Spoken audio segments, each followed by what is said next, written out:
Yun, magandang araw po sa inyo lahat. Welcome po sa panibagong video natin dito sa Makapili TV. Ngayon ito pa, pag-uusapan lang po natin itong snake bite ni Atty. Libayan. So, bali ang konteksto po nito, si Senator Rapi Tulfo, may plano siyang i-restore or may gusto niyang ipasang batas na kung saan gusto niya magkaroon ng availability ang anti-venom sa lahat ng probinsya or sa buong Pilipinas. So, ito, dahil nga nanggaling ito kay Senator Rapi Tulfo, may isang abogadong vlogger na si Master Libayan na gustong tutulan or gustong bahiran or gusto niyang kontrahin yung ginagawang batas or yung gustong ipasang batas ni Senator Rapi Tulfo.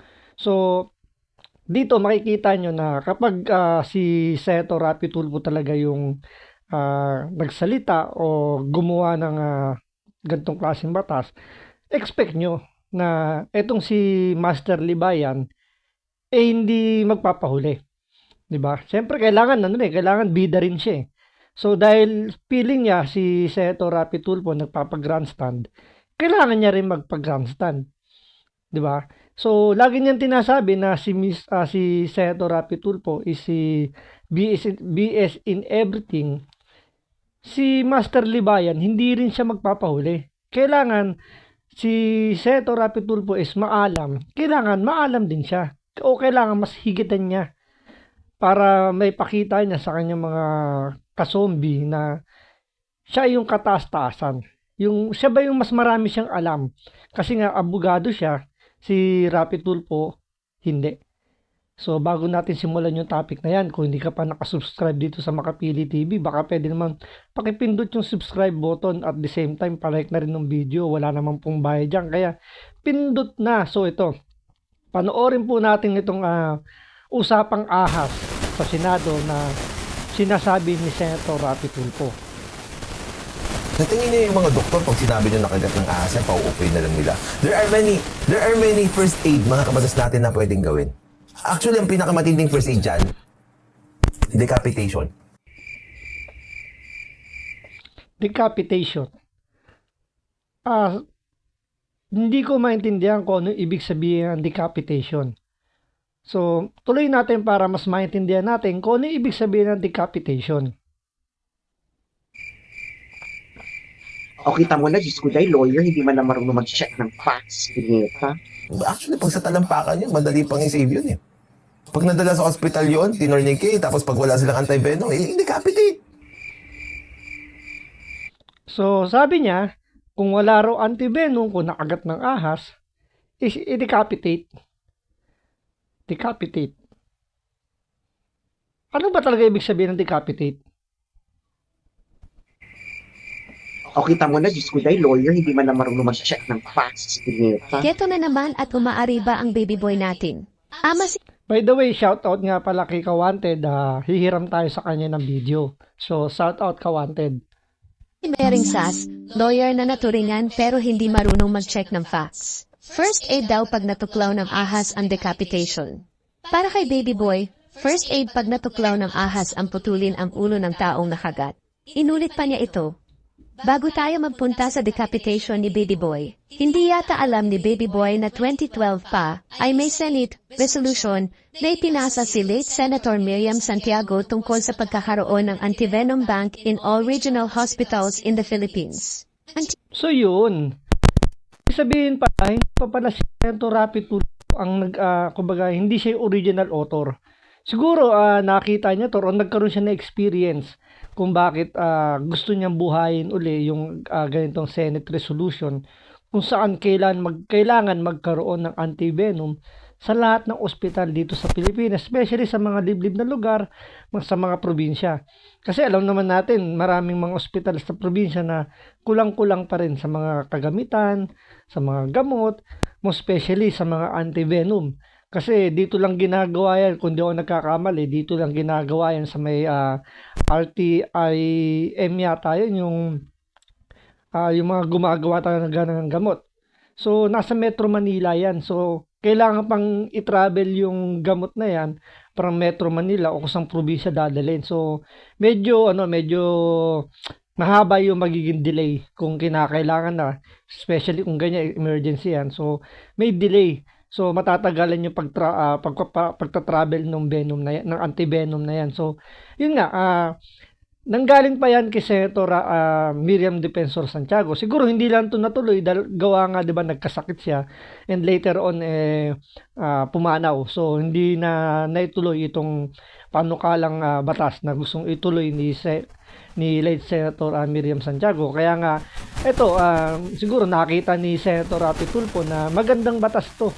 Kaya nire-restore niya or gusto niyang ibalik or gusto niyang maging batas itong maging yung availability ng antivenom is maging sa lahat ng ospital dito sa Pilipinas ay magkaroon. Anti-venom bank inquiry. In the 16th Congress, Senator Santiago introduced a resolution directing the proper Senate committee to conduct an inquiry on the need to create an anti-venom bank in all regional hospitals in the Philippines. The goal was to improve access to anti-venom treatments for snake bites and other venomous animal bites. If I may, Mr. President, let me shed light to what is happening to our people. Last month, I visited Isabela. There, I was able to talk to some of our farmers. And what Isabela daw. Oh.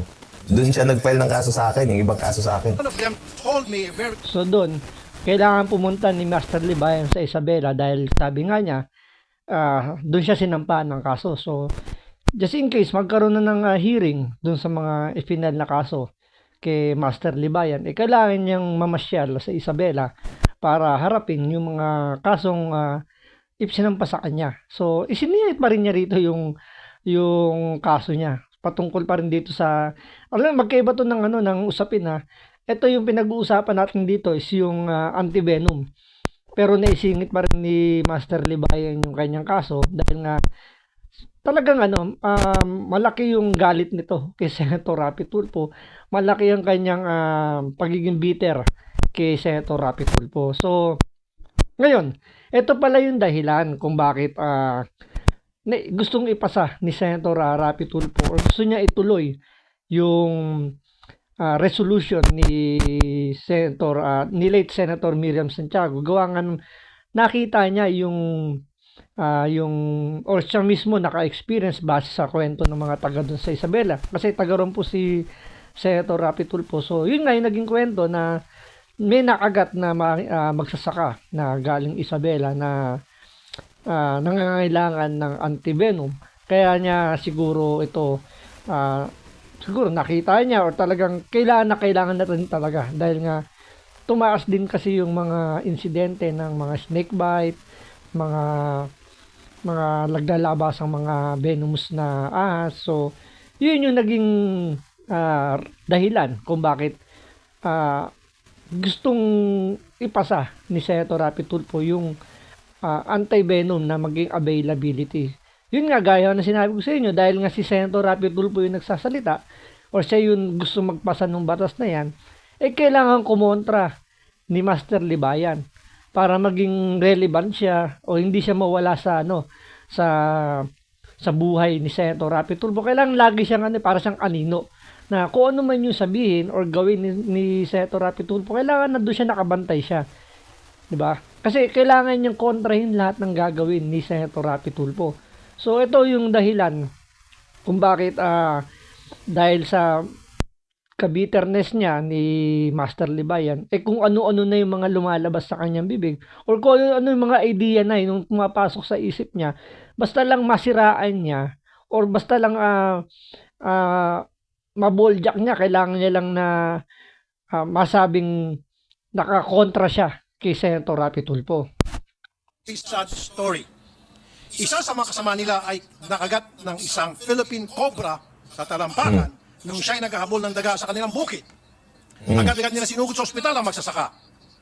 Pero doon walang nagawang mga doktor kundi paupuin na lang sa emergency room ang biktima. I don't think so. I don't think so. I don't think so. Ayun. Ibig sabihin, hindi naniniwala si Master Libayan na yung sinabi ni Rapi Tulfo na yung mga doktor walang ginawa kundi pinaupo na lang yung pasyenteng nakagat ng ahas. So doon pala makikita nyo na Napaka-imposible na hindi alam ng mga doktor kung ano yung mga first aid na dapat ibigay doon sa taong nakagat ng ahas. So, ito ay paliliwanag ni Melo Yap kung bakit ganun yung ginawa ng mga doktor doon sa Isabela, doon sa pasyenteng kinagat ng ahas. At pakinggan ninyo kung paano barubalin ni Melo Yap itong si Master Libayan. Sabi niya, nagmarunong.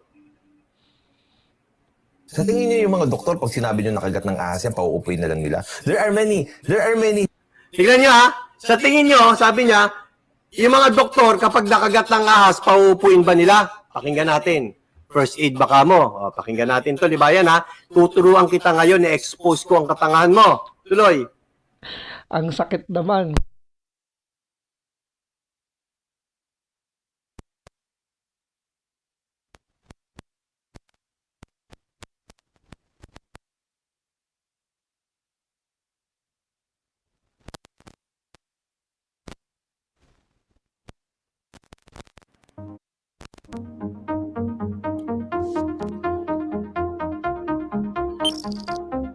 Ayan, sabi rito, no, how to treat or give first aid to snake bite. Control the bleeding. Okay. Lagyan ng gasa o tela para mapigilan ang pagdudugo. Siguraduhing maiposisyon ang pasyente ng mas mataas ang puso sa parte ng may kagat ng ahas. Mas maiposisyon ang pasyente na mas mataas ang puso kesa sa kagatang ahas. Tingnan nyo, tuloy.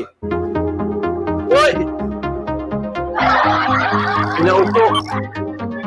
Lower than the heart. Mahalagang mas mataas ang puso sa lugar ng kagat upang hindi mabilis na kumalat ang beno mula sa ahas. Pinaupo.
Or madidelay yung yung pag-angat ng venom.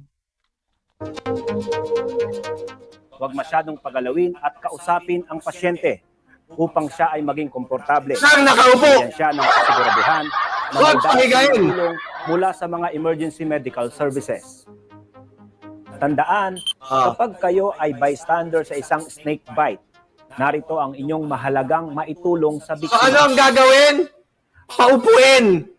So tama ba yung ginawa ng mga doktor doon sa sinabi ni Rapi Tulfo? Tama yon. Yung nagmamarunong na environmental science na walang oxygen sa utak, na barado ang utak, I don't think so. Ba't nila pauupuin? Bobo, yun ang first aid. Tanga. Aray ko, tawagin ba naman bobo at tanga ni Melo Yap na isang tambay, ang isang abogado, 'di ba? Na kasi ito lang mayroon kasi kay Master Libayan. Dahil nga sa sobrang galit niya, kung ano-ano na yung mapasok sa isip niya. Kaya sabi nga, sa kanya rin naman galing yung salitang to na if the emotion is high, the intelligence is low. So, gano'n na nangyayari rito. Basta lang makakontra tong si Master Libayan, kahit na magmukha siyang, sabi nga ni Melo Yap, magmukhang tanga, is ayos lang. Basta sa kanya is ano lang siya, makabirada lang dito kay Rapi Tulfo. Kung kahit nasabihin pa niya na ito tulad dito, parang sinasabi niya na mas marunong, hindi alam ng mga doktor yung gagawin nila dahil pinaupo. Diba? Doon nagmamarunong na siya. Sino ba mas may alam? Yung abogado o yung doktor pagdating sa medical practice na ganyan? Natural doktor. Alam nga naman, ito nga masakit. Parang tinalo pa siya ni Melo Yap.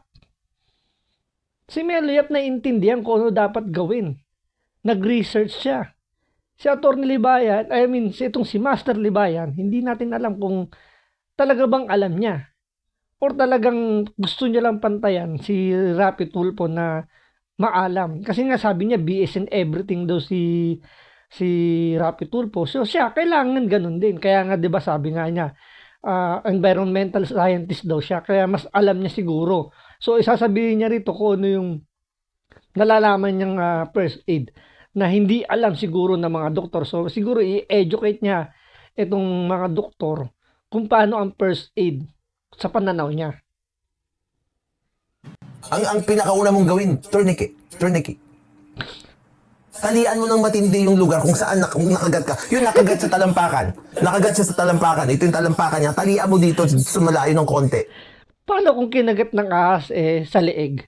Di tatalian mo. Di parang nangyayari doon. Ano yung nagbigti ang labas. Di ba parang ewan ko.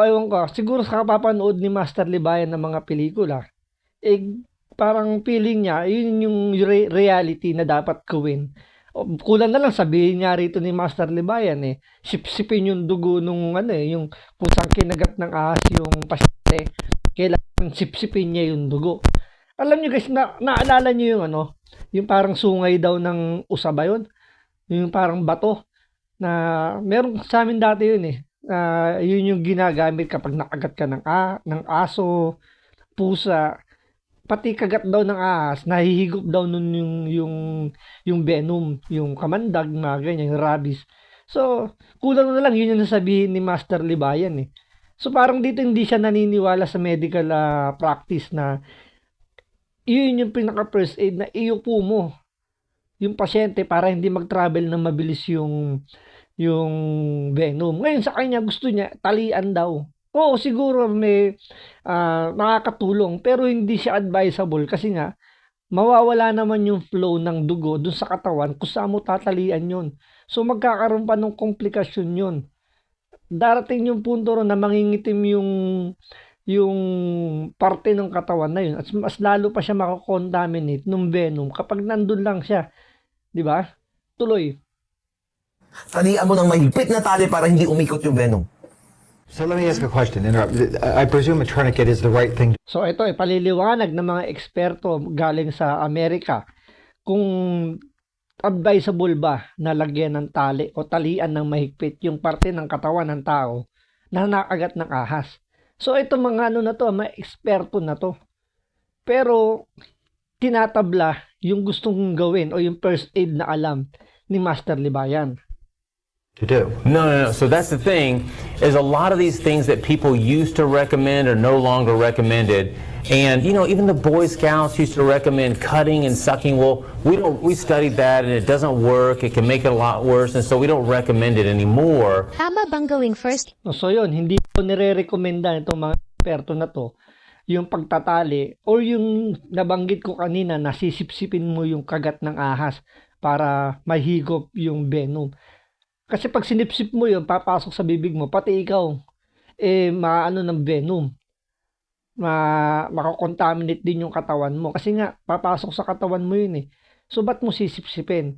Ngayon, yun nga, yung pagtatali rin, hindi rin nire-recommend kasi nga, doon lang stagnant lang yung venom doon, mas lalong magiging complicated yung magiging resulta pag ginawa mo yun.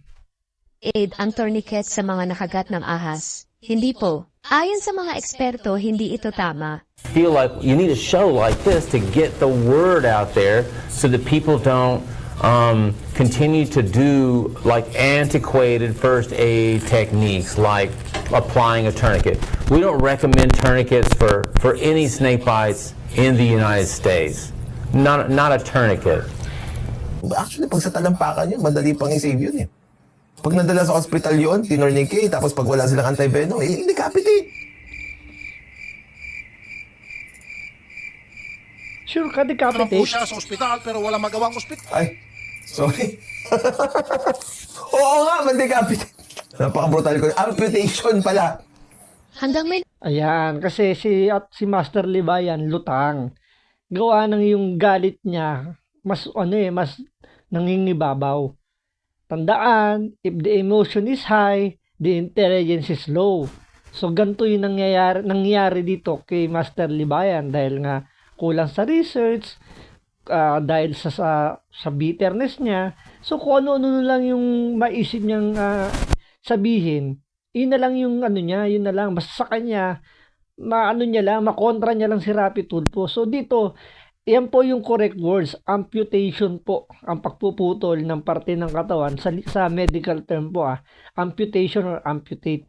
So pero hindi pa rin po yan yung last resort sa pagpuputol o pagka-amputate sa katawan ng tao. Kasi kapag kumalat na po yung venom, halimbawa sa talampakan na sinasabi ni Master Libayan, hindi naman dun mismo sa mo puputulin yung yung parte ng katawan pag dinala sa ospital, kasi hindi mo na alam kung saan nag-travel yung yung venom di ba?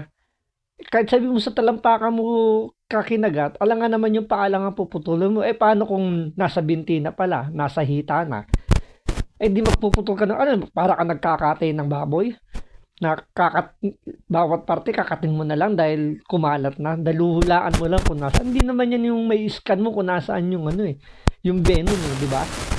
So walang logic para sabihin mo amputation yung pinaka best na first aid para sa kagat ng ahas. naglakas loob na mag-comment na amputation ang tamang term at hindi decapitation. Alam nyo naman sa kulto nila, pag nag-disagree ka kay Libayan, hindi ka na critical thinkers, isa ka ng Tulfonatics, char. Correct yung sinasabi ni Kawanted. Kaya nga, di ba, wala nang Tulfonatics na nakakapag-comment sa channel ng mga kabatas. Kasi nga, kinikik kagad nila, sinisipa nila kagad kapag against. Dahil sa kanila, Tulfonatics na yun. So, walang chance. So, kaya yung iba dyan na kahit gusto mag-comment, di na nagko-comment. Kaya feeling ni Master Libayan, lahat ng sinasabi niya tama. So, dito, buti na lang may naglakas loob na sabihin ko ano yung totoong words o yung tamang words para dun sa pagpuputol ng parte ng katawan ng tao. Tinutulan pa ni Baby Boy ang first aid na ginawa sa hospital sa Isabela na pinaupo ang taong nakagat ng ahas sa talampakan. Kung totoong maalam sa first aid si Baby Boy, alam niya na tama ang ginawa na paupuin na lamang ito upang mas mataas ang elevation ng puso kaysa sa parte na kinagat ng ahas. Napakadelikado talaga ng mga tinuturo ni Baby Boy. Kung susundin ito ng mga kabatas, mababawasan ang followers ng batas natin. It's either mga makakasuhan at makukulong o mamatay through decapitation ang mga... Yun yung yung pinaka-worst mangyayari doon. Kapag itong mga kabatas, nakagat ng ahas or natuklaw ng ahas, kung susundin nila yung gustong mangyari ni Master Libay, yung decapitation or amputation, mauubos to. Mauubos ang mga kabatas. At ang matitira ay yung mga anti-Tulfonatics yung mga Tulfonatics na sinasabi niya. Dahil yun, mga naniniwala sa sinasabi ni Rapi Tulfo na sa sinabi ng mga doktor at mga nag-research na ibinigay rin kagaya ng binigay ni Meloyap na kailangan paupuin mo yung pasyente. 'Di ba? Para hindi mag-travel kaagad yung venom habang inaantay yung anti-venom na kung saan man manggagaling. Kaya nga yun yung yun yung nakikitang solusyon ni Rapi Tulfo na buhayin or yung gusto niya ipasang batas na may resolution na kay late Senator Miriam Santiago. So parang dito itutuloy na lang niya na maging available ang antivenom sa lahat ng ospital, especially dun sa mga lugar na may mga sightings or maraming insidente na nakaagat ng ahas, natutuklaw ng ahas, Dahil nga siyempre, hindi naman napapansin yan ng mga magsasaka. Especially yung mga Philippine Cobra na halos kakulay kasi ng mga dayami yan. So, kinakain yan yung mga dagay na habol. So, napupunta sa mga bahay-bahay, sa mga palayan. Kaya doon yung mga insidente ng snake bite. Kaya nga napakaganda nitong batas na gustong ipasa ni Senator Rapi Tulfo na hindi nga natin maintindihan na ano ba kailangan kontrahin dito ni Master Libayan. Sino ba? Ito nga lagi kong tanong sino ba yung mas makikinabang dito sa batas na gustong ipasa ni Rapi Tulfo? Siya ba?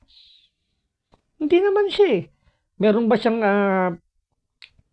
pagawaan ng anti-venom? Wala naman.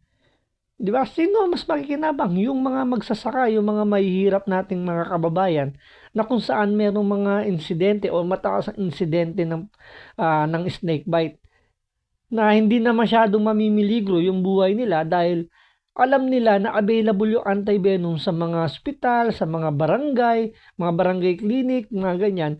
Kung laging merong available na anti-venom doon, hindi na sila matatakot or wala nang maramatay na kababayan natin dahil sa kagat ng ahas. Kasi meron namang gamot Ang kailangan lang niyang budgetan para makapag-produce ng marami at makapag-distribute, mabigyan lahat ng hospitals dito sa Pilipinas. Nang sa ganun, hindi na parang sa rabies, di ba? So kailangan na lang yan, may gamot na. So kailangan na lang budgetan para magkaroon ng awareness. Di ba, kuha nyo? Hindi na kailangan ng mga first aid, malaki pa rin ng may tutunan ng first aid. Pero yung tamang first aid, hindi yung pagpuputol kagad ng katawan kapag walang anti-venom. Yung gustong mangyari ni environmental scientist na si Master Libayan, wag natin sundin yun. Napakadelikado po nun. Let's say, sabihin natin yung mga tsambahan na lang na, sige, pinutol mo yung binti. Pero meron palang anti-venom na. Diba? Pero kung halimbawa, nakaligtas nga siya doon na dahil sa pagpuputol ng binti niya, tingin nyo magiging normal pa rin buhay niya? Hindi na. Siyempre putol na yung katawan niya what if kung may available na anti-venom? Diba? At least, nothing to worries na siya, diba? Zombies. Ay wag naman. Sige na, sabihin na natin na nalito si Baby Boy sa term na decapitation at amputation. Pero yung paulit-ulit niyang sinasabi na sinisiraan daw ni Senator Rafi Tulfo sa privileged speech niya ang mga doktor. Saan mo hinugot yung Baby Boy? Galit na galit si Idol, gustong mag-iwan ng bite marks. Oo, sa mga professionals, lalo ng mga doktor. Siniraan na naman yung doktor dito. Tilan nyo? Siniraan daw niya yung mga doktor. Halimbawa, ganyan, binabatikos mo. Halimbawa, ito, binatikos ni Senator Rafi yung mga doktor doon sa Belkins. Pagdating doon sa mga multi-level marketing ng mga doktor, ng mga pharmacist na yan. Ibig sabihin ba sinisiraan mo na yung doktor? Balik na rin natin. Ito si Master Libayan. Binibira niya si Senator Rapi Tulfo. Ibig sabihin ba sinisiraan niya yung kabuuan lahat ng mga senador? Diba hindi? Ang binibira niya lang si Rapi Tulfo. So ibig sabihin hindi niya sinisiraan yung kabuuan o yung karamihan ng mga senador. Si Tulfo lang. So, same thing din kay Rapi Tulfo. Kung biniraman niya yung Belkins tungkol sa yung mga doktor doon sa Belkins, yun lang mga doktor na yun, at hindi yung lahat ng doktor. So, talagang dito, makikita nyo, talagang makagawa lang itong si Rapi Tulfo. Itong si Master Libayan na pwede ikasira or magkaroon ng, ito yung mga kinatutuwa ng mga kasombi niya na sabihin natin na makakontra lang siya is okay na. Kahit na ano lumabas sa bibig niya. Oh my goodness. Gulat ka, no? Ang klase talaga tong senador nyo, mga Tulfonatics. Sa tingin mo yung mga doktor, hindi nila alam yung first aid doon. Pinag-aaralan lahat yan. Kami sa Red Cross, pinag-aaralan din namin yan. Pagkatapos na maging scientist, environmental scientist, naging rin siya, Red Cross din, at napag-aaralan din daw nila yan. Sa tingin daw ba niya, hindi daw alam ng mga doktor ko ano yung first aid. Kaya nga pinaupo yun yung pinaka-best na first aid. Pero dahil nga si Rapi Tulfo or kay Rapi Tulfo nagsimula yung pagsasabi na pinaupo na lang, hindi mo tatanggapin yun. Kailangan ang tanggapin ng tao kung yung ano yung gusto mo mangyaring first aid. yun yung pagpuputol, tsaka yung pagtatali. Nung nag-military police ako, pinag-aralan din namin yan kasi umakyat kami sa bundok doon. O ngayon, naging military police. So, ibig sabihin, hindi lang pala si Rapi Tulfo ang BS in everything. So, kailangan siya rin BS in everything din. Talaga hindi siya magpapahuli kay Rapi Tulfo. Kailangan mas above siya kay Rapi Tulfo para sa mga kabatas niya. Dahil siya abogado siya, si Rapi Tulfo hindi. Kami kung ano-ano.